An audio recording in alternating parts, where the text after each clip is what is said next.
তারা তাদের কর্মস্থলে অবশ্যই সম্মানের সাথে চাকরি করবে এবং সঠিক কর্মসংস্থানের জন্য কর্মঘণ্টা অনুযায়ী তারা কাজ করবে, তাদের যোগ্যতা দক্ষতা প্রমাণ করবে।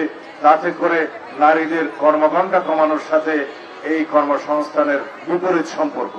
আমরা চাই নারীদের কর্মসংস্থান বৃদ্ধি হোক। যদি কর্মঘণ্টা কমিয়ে দেওয়া হয় তাহলে যারা কর্মসংস্থান, যারা অফিস আদালত কলকারখানা পরিচালনা করেন তারা স্বাভাবিকভাবেই নারীদের চাকরি দিতে চাইবেন না, বরং উল্টা কর্মসংস্থান কমে যাবে। আমরা কি চাই নারীদের কর্মসংস্থান কমে যাক? তাহলে পরে যারা এই বক্তব্য দিচ্ছে তাদের উদ্দেশ্য খারাপ। তারা চায় নারীরা অন্দরমহলে বন্দী থাকুক, সমাজের অগ্রগতি তারা চায় না। দেশের অগ্রগতি নিশ্চিত করতে গেলে বাংলাদেশের সমগ্র জনসমষ্টির যারা অর্ধেক নারী অর্ধেক পুরুষ, তাদের অগ্রগতি নিশ্চিত করতে হবে, তাদের প্রগতি নিশ্চিত করতে হবে, তাদের সামাজিক নিরাপত্তা নিশ্চিত করতে হবে, তাদের রাষ্ট্রীয় নিরাপত্তা নিশ্চিত করতে হবে, তাদের পারিবারিক মর্যাদা এবং নিরাপত্তা নিশ্চিত করতে হবে।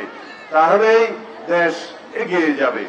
শিক্ষায়, দীক্ষায়, কর্মসংস্থানের, নিরাপত্তায়, বাসস্থানে, সমাজে সর্বত্র নারীরা যাতে নিরাপদ থাকে, সেই জন্য আমরা আগামীতে 31 দফার ভিত্তিতে নারীদের ক্ষেত্রে সমস্ত কর্ম পরিকল্পনা আমরা প্রণয়ন করছি।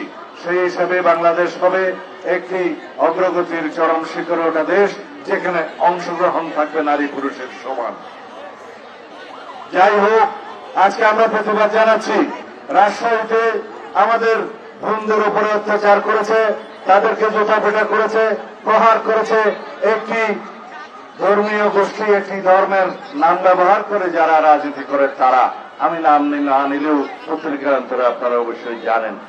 জাহাঙ্গীরনগর বিশ্ববিদ্যালয়ের একজন শিক্ষিকা, তিনি কথা বলার জন্য, টকশোতে কথা বলার জন্য তার বিরুদ্ধে মামলা দায়ের করা হয়েছে, যেহেতু তার কথা সেই ধর্মান্ধ গোষ্ঠীকে আহত করেছে।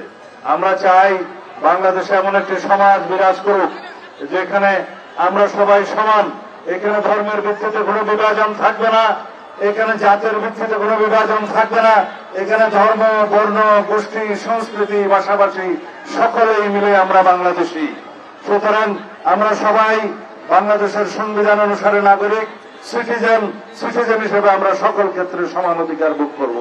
এই জন্য আমরা সংগ্রাম করেছি, এই জন্য রক্ত দিয়েছি, এই জন্য দেশ মুক্তিযুদ্ধ হয়েছে, এই জন্য স্বাধীনতা হয়েছে। সেজন্য গণতন্ত্র, স্বাধীনতা, সার্বভৌমত্ব মানে হচ্ছে সবার নাগরিক অধিকার নিশ্চিত করা। সিটিজেন হিসেবে যেন আমরা সকলেই সমান অধিকার ভোগ করতে পারি।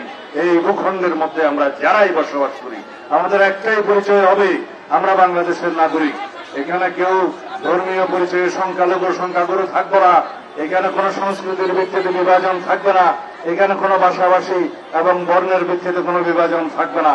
সেই বাংলাদেশ প্রতিষ্ঠার জন্যই আমাদের সন্তানেরা রক্ত দিয়েছে, সেই বাংলাদেশ প্রতিষ্ঠার জন্যই জুলাই গণঅভ্যুত্থান সংগঠিত হয়েছে, সেই বাংলাদেশ প্রতিষ্ঠার জন্যই আমাদেরকে অবশ্যই সামনে কাজ করতে হবে।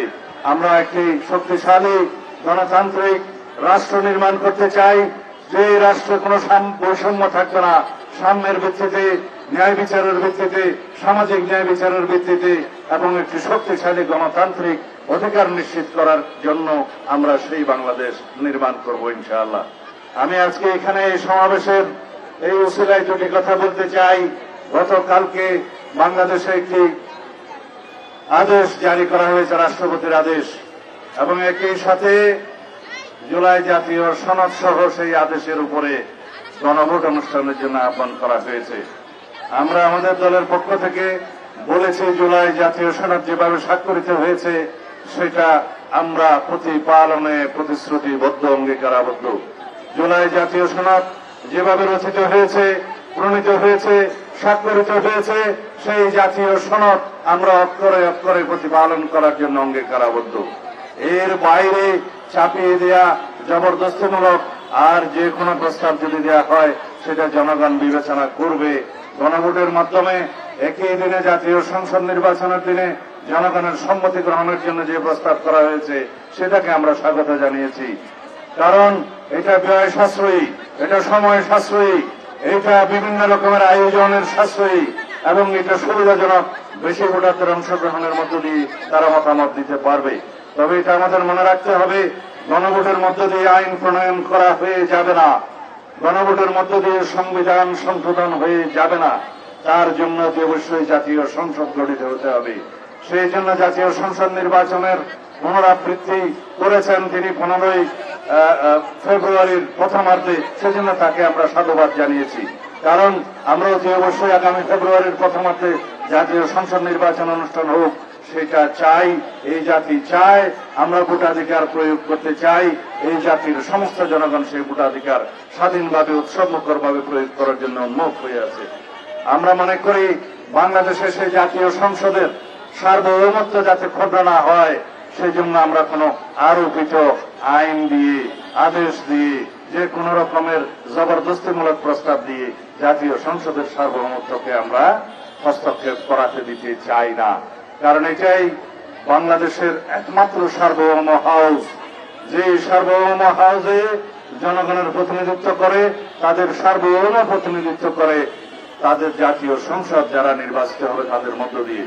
বাংলাদেশে একমাত্র হাউস, বাংলাদেশের জাতীয় সংসদের সার্বভৌম হাউস, যে হাউসের যে কোনো আলাপ আলোচনা কার্যক্রম আদালতে চ্যালেঞ্জ করা যায় না।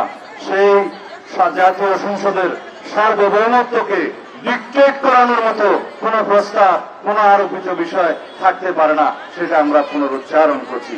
ধন্যবাদ আপনাদের সবাইকে। আমরা এখন এখান থেকে মৌন মিছিল শুরু করব, শহীদ মিনার পর্যন্ত যাব। আমরা আপনাদেরকে অনুরোধ করব সুশৃঙ্খলভাবে যেন আমরা সেই মৌন মিছিলে অংশগ্রহণ করি। খোদা হাফেজ।